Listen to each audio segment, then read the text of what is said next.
Raise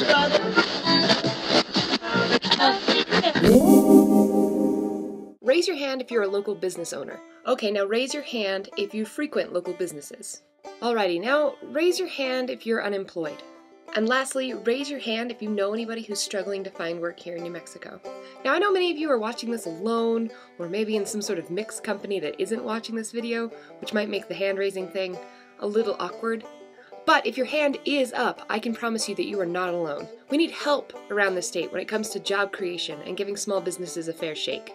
And I know we've talked about this in the past. We're actually going to talk a lot about the governor's role after the legislative session. This would mean that out-of-state corporations would have to pay income taxes on the profits that they earn here. And killing jobs. Jobs! Jobs! And it's that last video that really hits on what I want to talk about today. Susana Martinez has talked quite a bit about being for small business and for job creation, but girl straight up vetoed some recent legislation that would have done just that. Firstly, she did veto SB 9. You know, the bill that I asked you all to call in and show your support for.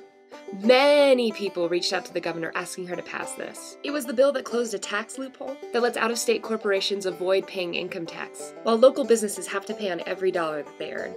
She vetoed it, and it would have cut taxes. But that's not all. Susana Martinez also vetoed funding for the Mainstreet job creation program, a program working in 22 communities to make local jobs. Facts and stats time. Just last year alone, the state reported that the Mainstreet program spawned 140 new businesses, generated $9,365,070 in private reinvestment, and gave rise to 598 new jobs. And the Mainstreet program was on its way to creating 600 more local jobs in 2013 before the veto. Yeesh.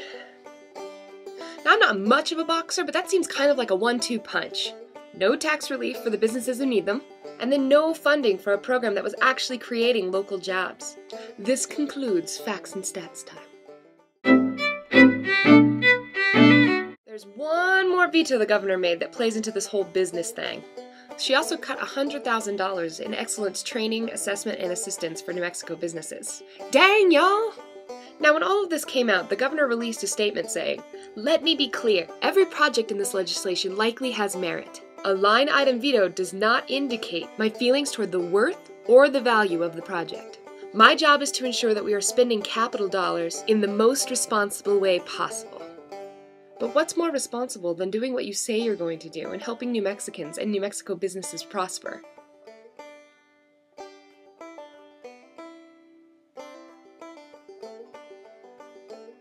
Okay, change of subject time. It's time for viewer feedback. We got a letter. Like a real letter. Like snail mail-like type letter. The letter is from Britta Carlberg in Albuquerque. Britta says, "I have viewed your video about voter fraud, which was posted on the Clearly New Mexico site. I commend you for your citizenship involvement in the political life of New Mexico." Wow, thank you, Britta. She continues, "However, you might want to consider your use of the term voter fraud. Voter fraud can only occur when one votes or attempts to vote." Oh shoot, you're right.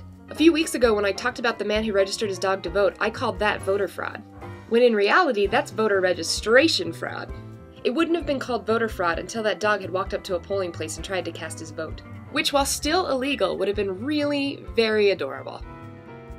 Britta also says in her letter that if anyone would like more information about voter rights or the corruption of the electoral process, then they should visit bradblog.com, a site dedicated to the topic. Awesome letter. Thank you so much, Britta, for catching that and also for the excellent follow-up information. But that's all I got for this week, y'all.